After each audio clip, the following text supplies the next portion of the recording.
not really sure what to call this. I guess maybe a funny response, if you will, to this guy here, Faithful Servants of Christ. His real name is John Cragen. He at one point in time had left the Ed Frazier, Free Grace, No Prayer, No Repentance, whatever you want to call it. He left them, and then he joined up with, he tried to fellowship with myself and people like Brian and try to interact with us. And now he's left the cult again, and now he's back to his old ways of making all these hit pieces about Brian and myself and other brethren. It's just, typical of these people. I mean, let me just give a quick scripture on this guy. Let me pull this up here. Actually, I'll give two scriptures that perfectly describe him. Make this a little bigger. This describes him perfectly, that we henceforth be no more children tossed to and fro and care about with every wind of doctrine, but a sleight of men and cunning craftiness, whereby they lie in wait to deceive. This is Ephesians 4:14, and this is a perfect description of what he does. And this has been his entire life summarized. He's constantly changing what he believes. He's one minute he's here, next minute he's there, he's here, there, and yonder. He's a mess. He changes his beliefs more than he changes his own underwear. It's really quite sad. But another one for him, 2 Peter chapter 2, verse 21, for it had been better for them not to have known the way of righteousness than, after they have known it, to turn from the holy commandment delivered unto them. But it is happened unto them according to the true proverb, the dog is turned to his own vomit again, and the sow that was washed to her wallowing in the mire. Perfectly describes this guy. And this guy is just, these people are just absolute losers. He comes out just 3 hours ago he uploaded a thing, and I kid you not, an 8-hour live stream about the Brian Denlinger cult. Who has time to waste 8 hours on one man? And every day he's got videos coming out of his ears now. Just Brian Denlinger, the cult leader, and all those involved. And he's going after Aaron a lot. Phil. And he brings up my book. Oh, he's got a graven image, which it's not. I'm just gonna be blunt here. If anyone out there, if you think that cover is a graven image, you ought to look into getting professional help. Seriously,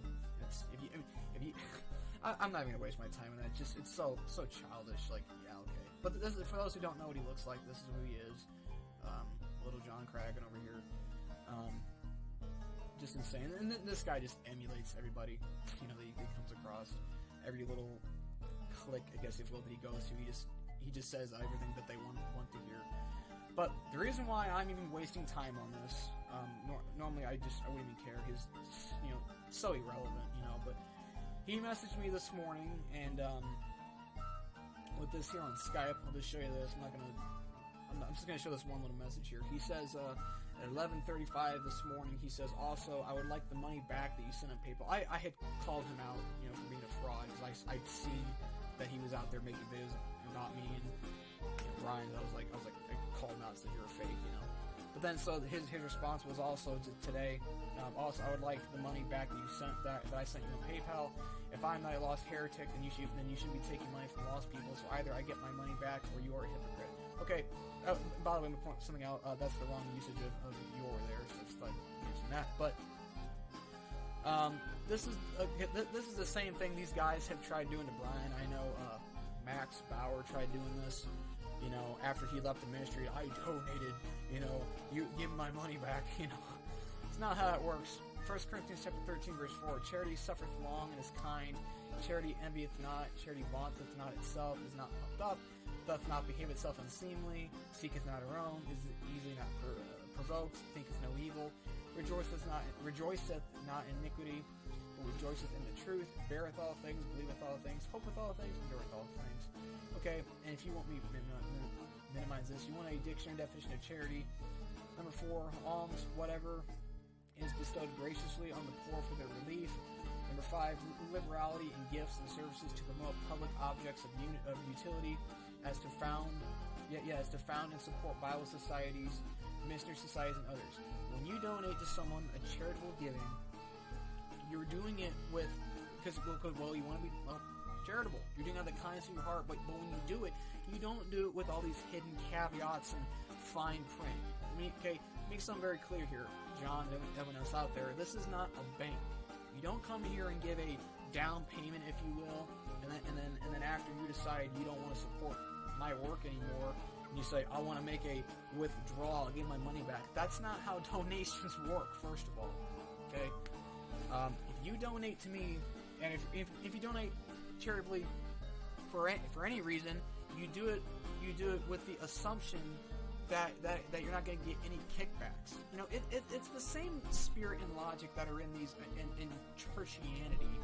That I give my weekly tithe, but then you can write off your taxes. Well, that's not being charitable. You're just getting the money back. You know, the whole point of a donation is you give it in hopes that, okay, it's going to help the person that you're giving, but you don't expect anything in return. That's the whole point of charity. Something that you don't understand, nor any of these guys understand. It's just, where's my money? Where's my money? So I'll make something very clear.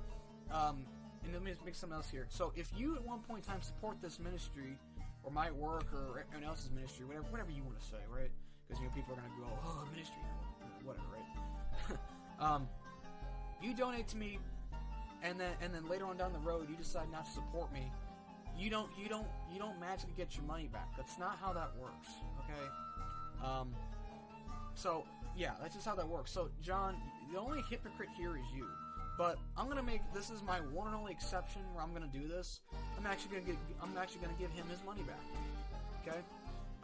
He donated me back in like September, I think what it was, and I'm not gonna release all his information. But you want to see how much you want to see what he's complaining about.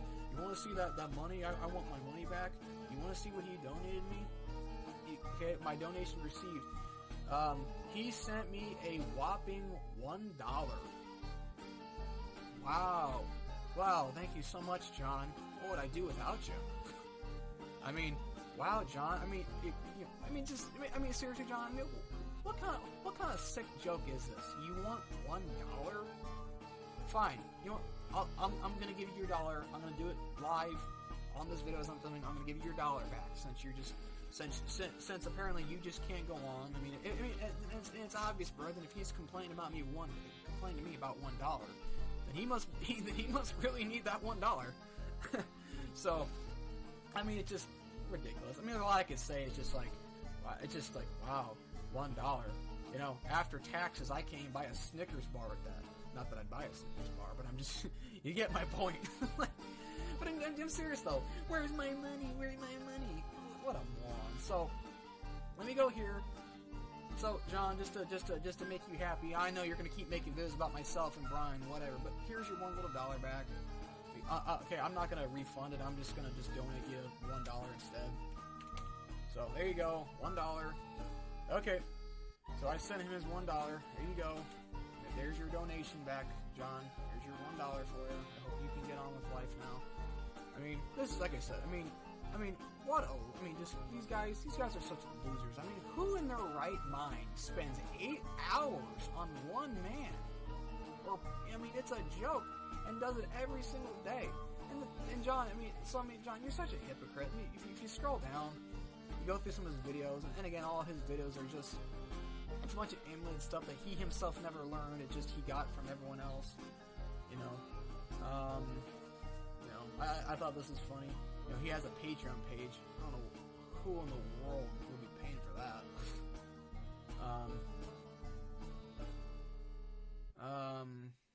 There was a couple of videos that were just funny.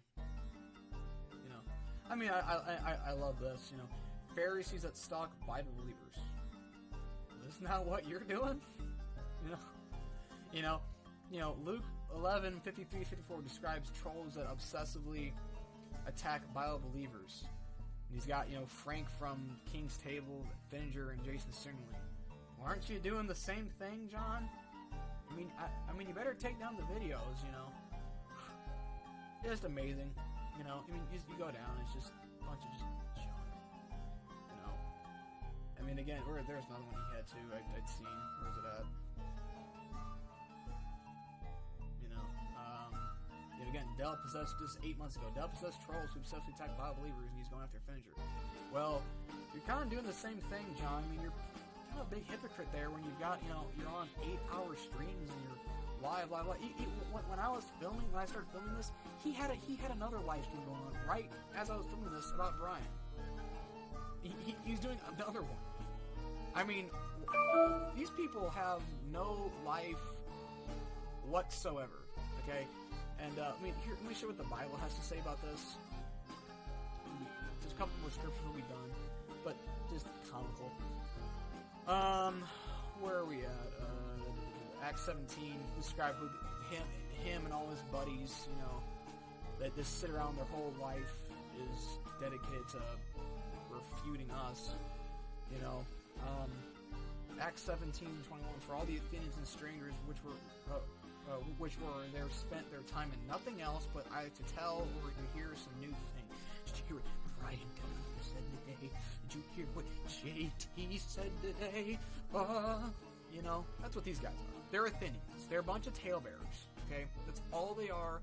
That's their only purpose in life. They're a bunch of lazy bums, sluggards. They've never done anything in their entire lives, and we've now given them a purpose. You know, Proverbs 26 verse 20. Where no wood is, the fire goeth out. So where there is no talebearer, the strife ceaseth. If I can say that word. As coals are to burning coals and wood to fire, so is a contentious man to kindle strife. The words of a talebearer are as wounds, and they go down into innermost parts of the belly. They're talebearers. Okay. And they purposely create strife, make all these videos, and then if you make comments like I did by saying, okay, 8-hour live stream, you know, they're gonna say, oh, you can't handle it, we're exposing the call, and it just empowers them even more. You know, it's astounding. Let me one more verse here. This is going to describe all these losers. For Titus 1:15, unto the pure all things are pure, but unto them that are defiled and unbelieving is nothing pure, but even their mind and conscience is defiled. They profess that they know God, but in works they deny Him, being abominable and disobedient, and unto every good work reprobate. So all these guys are, him and all his little buddies that he streams with, you know, they're a bunch of reprobates. Okay. Their whole purpose in life, that's their whole thing, is just, it's really quite sad. These people deserve everything they get. When instead of just going off doing their own thing, they can hate me or Brian or anyone else for that matter. That's their business. I can't stop them from doing that, obviously. They're allowed to, they're entitled to have their opinions. Okay, do your own work, do your own thing, but no, their ministries, is just dedicated to exposing the same guy every day, over and over, and sometimes doing it for 8. I mean, like I said, who in their right mind has 8 hours to waste on one man? And then this guy expects you to, if you want to donate and join my Patreon page. What a loser. So there you go, John. There's your $1 little dollar. You need it more. I guess you need it more than I need it, apparently. So yeah, that's all I'm gonna say to that. Oh, these people just crack me up. It never ceases to amaze me, and they'll keep on with the trolling and everything else because that's the only purpose in life. So, whatever. That's all I'm gonna say there. Just thought I'd do that for everyone, just a little bit of humor, just to show you how absolutely insane these people are. So, thank you all for watching. Have a great day. God bless you all, and stay away from these people.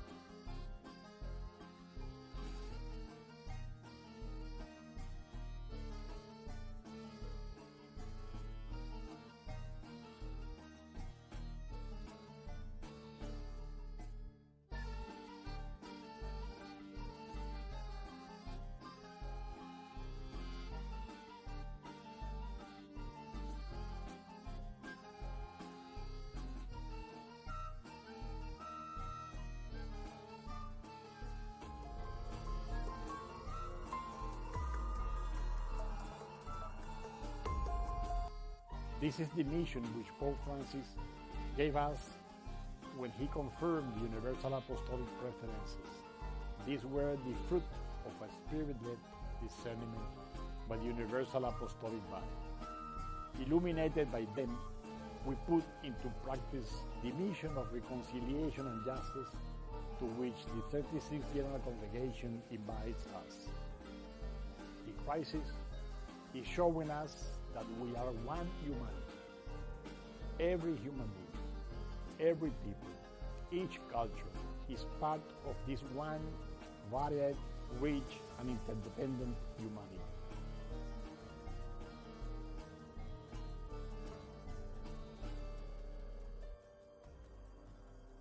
It is showing us that there is no difference in age, race, religion, or social status when we are one humanity.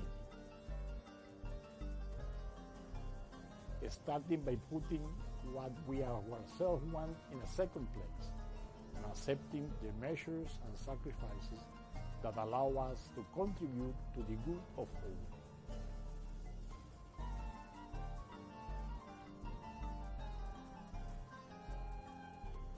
God is a tricky word because of which God are we talking about? I have several gods in our world. So if we are talking about the God of Jesus Christ, or the God that Jesus Christ revealed us, so we have to see Jesus Christ. And how is the most profound and deep image of God that Jesus gave us, the cross. Jesus in the cross. Jesus given His life for the life of us. There is God. If we are able to really contemplate and get touched by the contemplation of Jesus in Christ, we will find the crucified people today.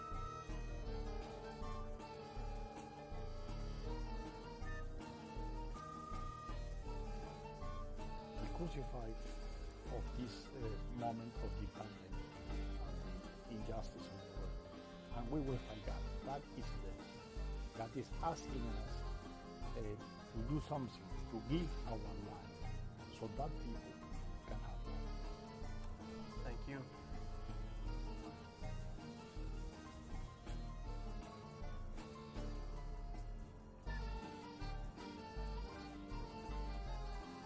People, humanity is only one humanity. All of us are loved by God.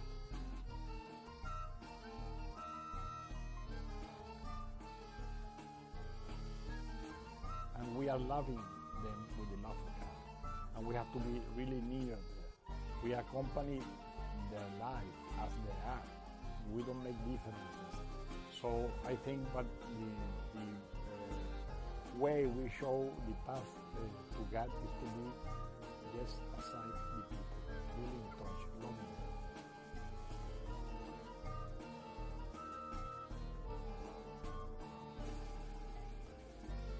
Do you have suggestions to help us turn this crisis into permanent, not temporary and reactionary changes?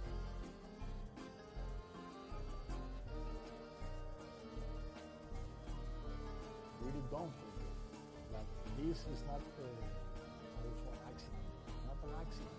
God. It's the fruit of a way of how human beings has understand and have made their own relationship, and it's a confirmation of our mission to collaborate, to contribute to the change of this world.